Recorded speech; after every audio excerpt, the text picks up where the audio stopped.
कोई व्यक्ति किसी दूसरे का अपमान क्यों करता है? क्या आपने कभी विचार किया है? वैसे तो हम भी बिना कारण बहुतों का अपमान करते हैं। हमारा अपना अपमान भी बहुत बार होता है। संसार का सारा व्यवहार एक दूसरे का अपमान करने पर टिका है। जैसे पति अपनी पत्नी का अपमान करता है, पिता अपनी संतानों का अपमान करता है, नौकरी देने वाला अपने नौकर का अपमान करता है, अर्थात जो भी बलवान है वह कमजोर आदमी का अपमान करता है। यदि हम शक्तिशाली है तो अपमान के बदले में लड़ाई करते हैं, और यदि लड़ने की शक्ति नहीं है तो हम अपमान को सह लेते हैं, स्वयं को निर्बल और असहाय मान लेते हैं। हमें छोटे होने का एहसास होता है। ऐसा प्रतीत होता है जैसे हमारी आत्मा कुचल दी गई हो, हमारे आत्मविश्वास का नाश हो गया हो। अपमान होने के कारण हमें अत्याचार सहने की आदत सी पड़ जाती है। किंतु कोई किसी का अपमान क्यों करता है?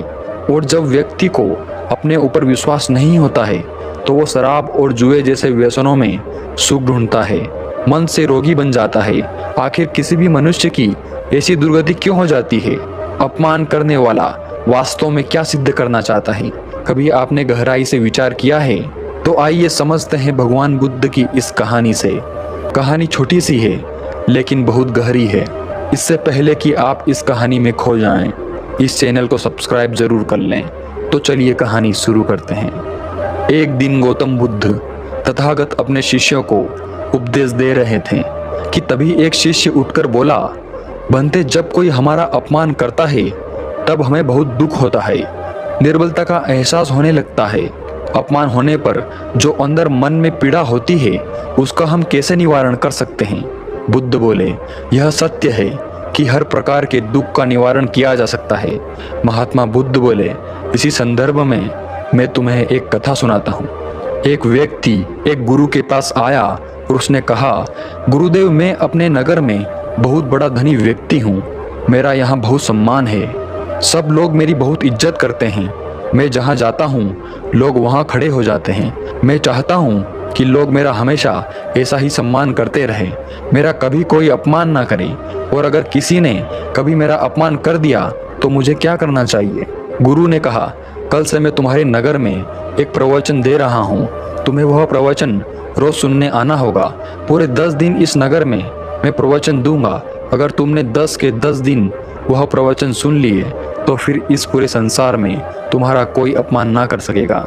उस धनी व्यक्ति ने कहा, जी गुरुदेव, जैसा आप कहे मैं बिल्कुल वैसा ही करूंगा, और पूरे 10 दिन मैं आपके प्रवचन सुनने आऊंगा और आपका हर प्रवचन बड़े ध्यान से सुनूंगा। गुरु ने अगले दिन से प्रवचन देना शुरू कर दिया। वह व्यक्ति भी वहां प्रवचन सुनने के लिए उपस्थित हुआ और अपने साथ एक बड़ी और ऊंची कुर्सी लेकर आया और उस कुर्सी को गुरु की बगल में लगा दिया। उस कुर्सी पर वह विराजमान हो गया। सभी लोग उस व्यक्ति के सामने खड़े हो गए, क्योंकि उस नगर के सभी लोग सेठ का बहुत सम्मान करते थे। उसने सबको बैठने के लिए कहा और गुरु से कहा, गुरुदेव चलिए अपना प्रवचन शुरू कीजिए, मैं सुनने के लिए तैयार हूँ। गुरु ने कहा, पहले तुम यहाँ से उठो और पीछे जाकर खड़े हो जाओ, जब तक कि मैं ना कहूँ मत बैठना। यह बात सुनकर उस व्यक्ति को बड़ा अजीब लगा। फिर भी वह उठा और गुरु के कहने पर पीछे जाकर खड़ा हो गया। गुरु ने अपना प्रवचन देना शुरू किया। बहुत देर हो गई पर गुरु ने उसे बैठने के लिए कहा ही नहीं। उसने गुरु को प्रवचन देते समय रोक कर कहा, गुरुदेव, आप कुछ भूल तो नहीं गए हैं? मैं अभी भी खड़ा हूँ। गुरु ने कहा, कोई बात नहीं, तुम अभी खड़े रहो। पूरा प्रयोजन समाप्त हो गया पर गुरु ने उस व्यक्ति को बैठने के लिए कहा ही नहीं। सभी लोग गुरु को प्रणाम कर वहां से अपने घर चले गए। वह व्यक्ति गुरु के पास आया और कहा, गुरुदेव, आपने मुझे पूरे प्रवचन के दौरान पीछे खड़ा रखा। आपने तो मुझे बैठने के लिए कहा ही नहीं। गुरु ने उस धनी सेठ की बात को अनसुनी कर कहा, कोई बात नहीं, अब तुम जा सकते हो। गुरु के कहने पर वह अपने घर चला गया। वह धनी सेठ फिर से अगले दिन गुरु के प्रवचन में आया और अपनी उस ऊंची कुर्सी पर बैठ गया और गुरु से कहा, गुरुदेव, कल का प्रवचन बहुत ही बढ़िया था, मुझे बहुत पसंद आया था। आप आज का प्रवचन शुरू करें। गुरु ने कहा, बिल्कुल, आज का प्रवचन मैं शुरू करूंगा, पर इससे पहले तुम वहां पीछे जाकर खड़े हो जाओ और जब तक मैं न कहूं तब तक मत बैठना। उस व्यक्ति को बहुत अजीब लगा। इतने सारे लोगों के सामने जो लोग उसका इतना सम्मान करते हैं कि उसके आते ही खड़े हो जाते हैं, वह सब लोग बैठे रहें और मैं वहां पीछे खड़ा रहूं, फिर भी वह पीछे जाकर खड़ा हो गया। गुरु ने इस बार भी उसे बैठने के लिए नहीं कहा। पूरा प्रवचन समाप्त हो गया। अब वह व्यक्ति बहुत परेशान था। उसे समझ नहीं आ रहा था कि गुरु उसके साथ ऐसा क्यों कर रहे हैं, वह उसे बैठने क्यों नहीं दे रहे। जब वह रास्ते पर चलता तो उसे लगता कि सभी लोग उसे देख रहे हैं, उसका मजाक उड़ा रहे हैं। उसके मन को बहुत ठेस लग रही थी। आखिरकार तीसरे दिन उसने निश्चय किया कि मैं आज बैठकर ही रहूंगा, चाहे गुरु कुछ भी कहे। आखिरकार मेरा भी तो कोई सम्मान है। मैं इस नगर का सबसे बड़ा धनी और सम्मानित व्यक्ति हूँ। तीसरे दिन वह फिर से गुरु के प्रवचन में पहुंचा और अपनी ऊंची और बड़ी कुर्सी पर बैठ गया। गुरु कुछ कहते हैं इससे पहले ही वह बोला, गुरुदेव, मैं यहाँ एक सम्मानित धनी व्यक्ति हूँ, आज मैं पीछे खड़ा नहीं रहूंगा। गुरु ने कहा, कोई बात नहीं, तुम यहीं बैठो। यह सुनकर वह व्यक्ति बहुत खुश हुआ। अचानक गुरुदेव वहां से उठ गए और पीछे जाकर बैठ गए जहां धनी व्यक्ति खड़ा रहता था। फिर क्या था, पांडाल में बैठे सभी लोगों ने उनकी ओर ही मुंह कर लिया और वह व्यक्ति पीछे कुर्सी पर ही बैठा रह गया। यह देखकर वह व्यक्ति क्रोध में तपने लगा। वह वहां से उठकर चला गया और गुरु से बदला लेने के बारे में सोचने लगा। उसने एक तरकीब सोची। वह दूसरे गुरु को उस नगर में लेकर आया और उस नगर में उस गुरु के बारे में प्रचार करवाया और यह भी कहा, जो भी इस गुरु के प्रवचन सुनने आएगा उसे एक सोने का सिक्का मिलेगा। उस दूसरे गुरु के प्रवचन शुरू हो गए।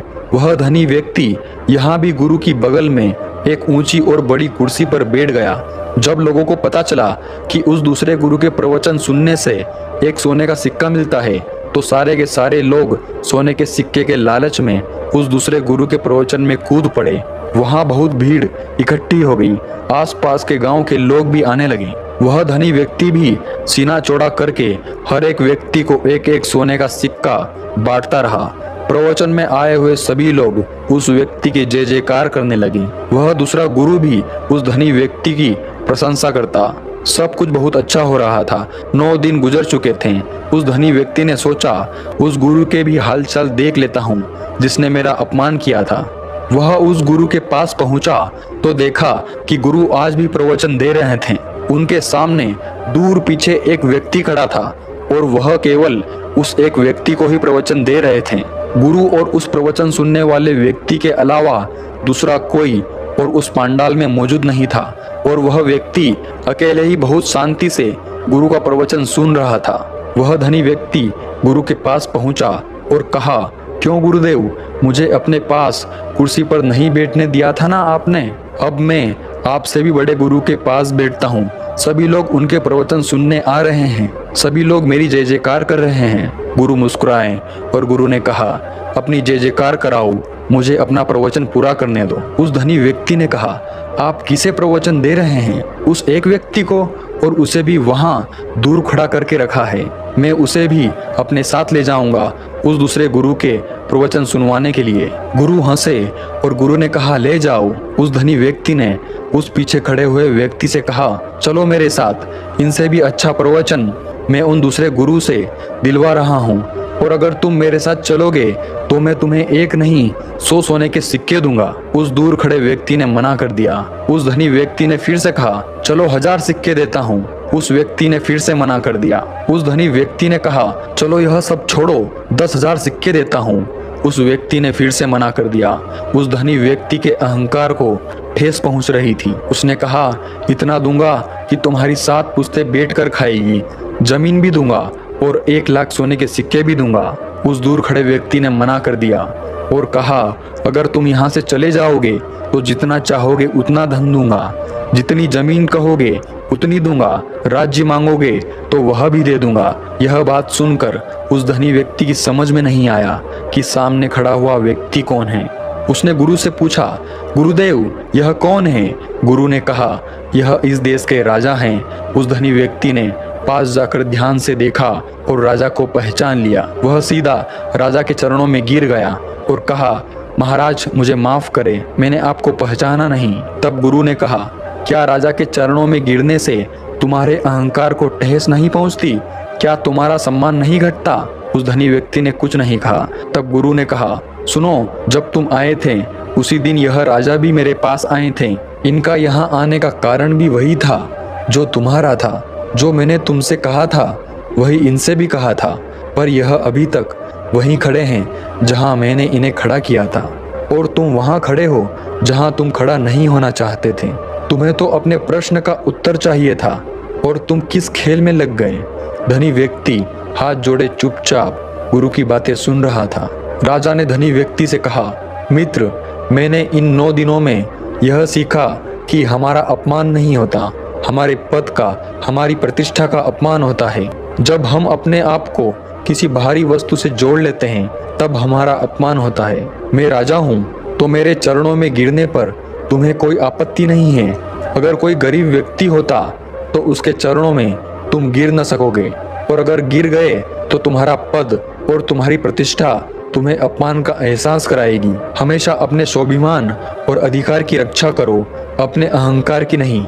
जहाँ मौका मिले अपने अहंकार को टूट जाने दो। मैं यहाँ 9 दिनों से खड़ा हूँ और मेरा अहंकार तहस नहस हो गया। मैं एक साधारण व्यक्ति बन गया हूँ जो एक राजा भी है। इससे पहले मैं एक राजा था जो एक असाधारण व्यक्ति था। इसी अहंकार के कारण मुझे कुछ छोटी छोटी बातों में भी अपना अपमान नजर आता था जो आज नहीं है। यह सुनकर वह धनी व्यक्ति गुरु के चरणों में गिर गया और उसने गुरु से माफी मांगी।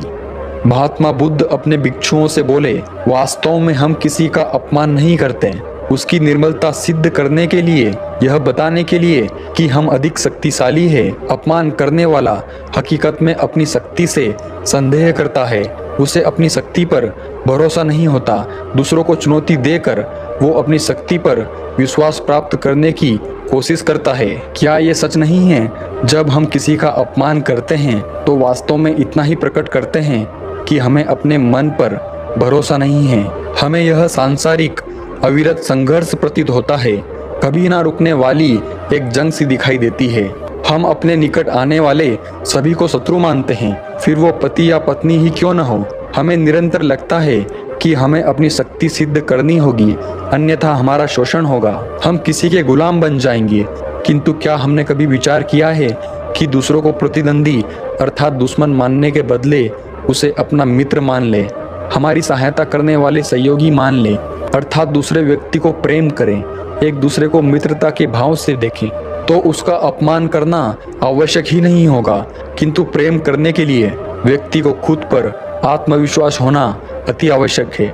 जिस व्यक्ति को अपनी शक्ति पर विश्वास नहीं होता वह प्रेम कर ही नहीं सकता, अर्थात जिसका हृदय आत्मविश्वास से भरा होता है, ना वो किसी का अपमान करता है न अपमान को स्वीकार करता है।